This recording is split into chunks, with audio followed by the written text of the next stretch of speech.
अगर आप real time video apps बना रहे हैं तो एक कड़वा सच है जिसे जानना जरूरी है। आपका ऐप नहीं बल्कि आपकी मॉनिटरिंग की सोच टूटी हुई है। आज हम उसी एक प्रोडक्शन गलती का पर्दाफाश करने जा रहे हैं जो चुपचाप आपकी वीडियो क्वालिटी को खत्म कर रही है, भले ही आपके डैशबोर्ड पर सब कुछ हरा हरा क्यों न दिख रहा हो। यही वो बात है जो समस्या की जड़ है, जिससे कई इंजीनियरिंग टीमें जूझती हैं। मतलब सर्वर हेल्थ और असली यूजर एक्सपीरियंस के बीच एक बहुत बड़ा फासला है। जब सब कुछ परफेक्ट दिख रहा है तो भी यूजर्स को एक टूटा हुआ अनुभव क्यों मिल रहा है? चलिए इस पहेली को सुलझाते हैं। इस रहस्य को समझने के लिए हमें एक कॉन्सेप्ट को समझना होगा जिसे कहते हैं वाटरमेलन इफेक्ट, यानी तरबूज प्रभाव। हाँ, नाम सुनने में थोड़ा अजीब है, लेकिन ये रियल टाइम सिस्टम्स में एक बहुत ही असली और खतरनाक धोखे को दिखाता है। तो ये वाटरमेलन इफेक्ट आखिर है क्या? सोचिए, एक तरबूज है जो बाहर से बिल्कुल हरा और ताज़ा दिखता है, लेकिन जैसे ही आप उसे काटते हैं वो अंदर से लाल और खराब निकलता है। ठीक इसी तरह आपके मॉनिटरिंग डैशबोर्ड्स भी चिल्ला चिल्ला कर कह सकते हैं कि सब कुछ हरा है, हेल्दी है, जबकि आपके यूजर्स एक लाल यानी बहुत ही खराब अनुभव से जूझ रहे होते हैं। ये देखिए, यहाँ ये फर्क साफ नजर आता है। एक तरफ है सर्वर का सपना, 99.99% अपटाइम, जीरो एरर्स, सब कुछ चकाचक हरा। और दूसरी तरफ है यूजर की हकीकत, जमा हुआ वीडियो और बढ़ती हुई फ्रस्ट्रेशन। यही है वो ऑब्जर्वेबिलिटी गैप, और हमारी जांच का फोकस भी यही है। तो हमारी जांच इस सवाल से शुरू होती है कि आखिर सर्वर लॉग्स असली यूजर एक्सपीरियंस को लेकर इतने गलत क्यों होते हैं। इसका जवाब लास्ट माइल ब्लाइंड स्पॉट में छुपा है। तो सर्वर लॉग्स धोखा क्यों देते हैं? जवाब बहुत सीधा है। सर्वर सिर्फ वहीं तक देख सकते हैं जहां तक उनका कंट्रोल है, यानी उनका अपना इंफ्रास्ट्रक्चर। वो उस लास्ट माइल को नहीं देख सकते, मतलब यूजर का लोकल नेटवर्क, उनका डिवाइस और सबसे जरूरी रेंडर लेयर, जहां मीडिया असल में प्ले होता है और ज्यादातर समस्याएं वहीं होती हैं। चलिए इसे थोड़ा टेक्निकली समझते हैं। ये टेबल दिखाती है कि ट्रांसपोर्ट लेयर के ठीक काम करने के बावजूद मीडिया पाइपलाइन कैसे टूट सकती है।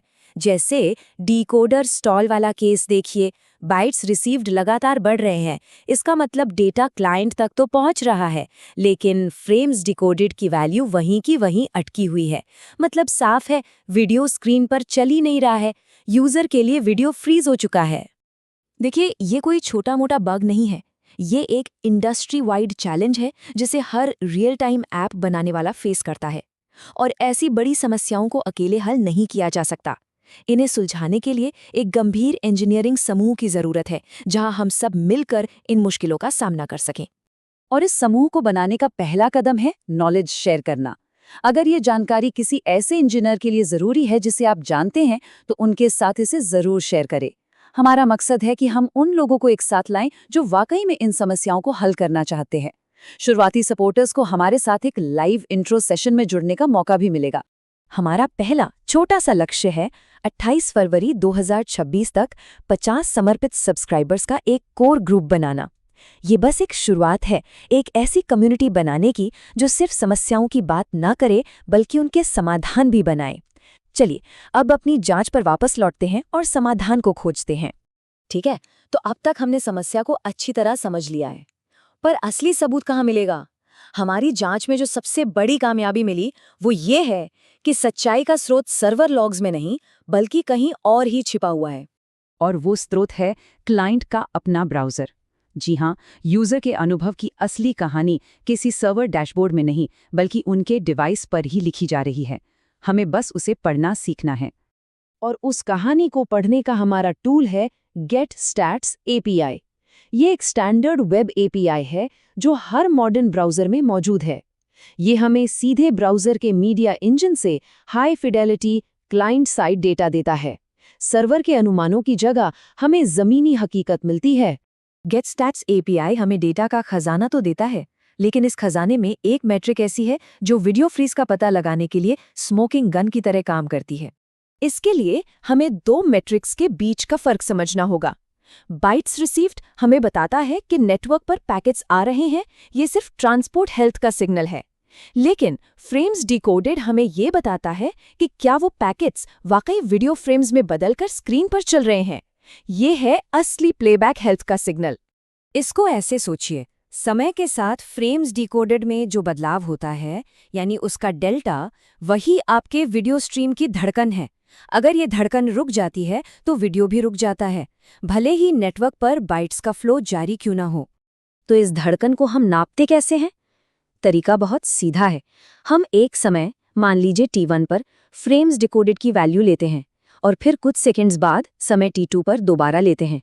अगर इन दोनों वैल्यूज के बीच का अंतर 0 है तो इसका एक ही मतलब है, वीडियो फ्रीज हो चुका है। ये एक प्रोडक्शन ग्रेड सिग्नल है, कोई अंदाजा नहीं।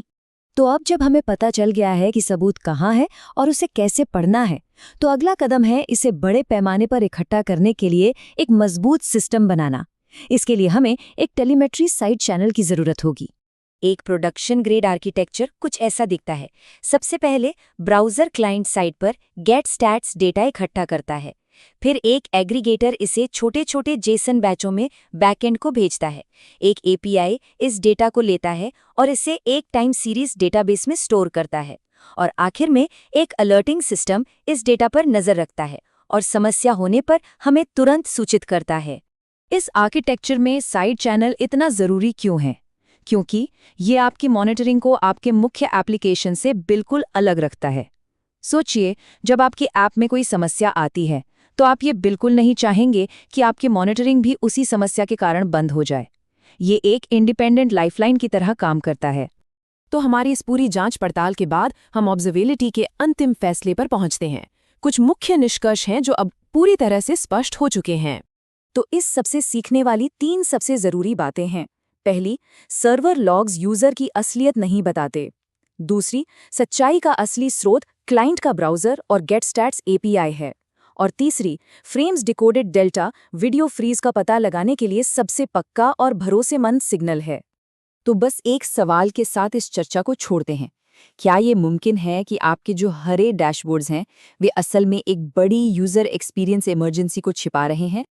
याद रखें, हमारा लक्ष्य सिर्फ सर्वर की निगरानी करना नहीं, बल्कि असली यूजर अनुभव को ऑब्जर्व करना है। अगर ये विश्लेषण उपयोगी लगा तो इसे उन सभी इंजीनियरों के साथ शेयर करें जो रियल टाइम ऐप्स बना रहे हैं। ललित ऑफिशियल को लाइक और सब्सक्राइब करके उस इंजीनियरिंग समूह का हिस्सा बने जिसकी हमने बात की थी। चलिए 28 फरवरी 2026 से पहले 50 सब्सक्राइबर्स के हमारे लक्ष्य को एक साथ मिलकर पूरा करते हैं।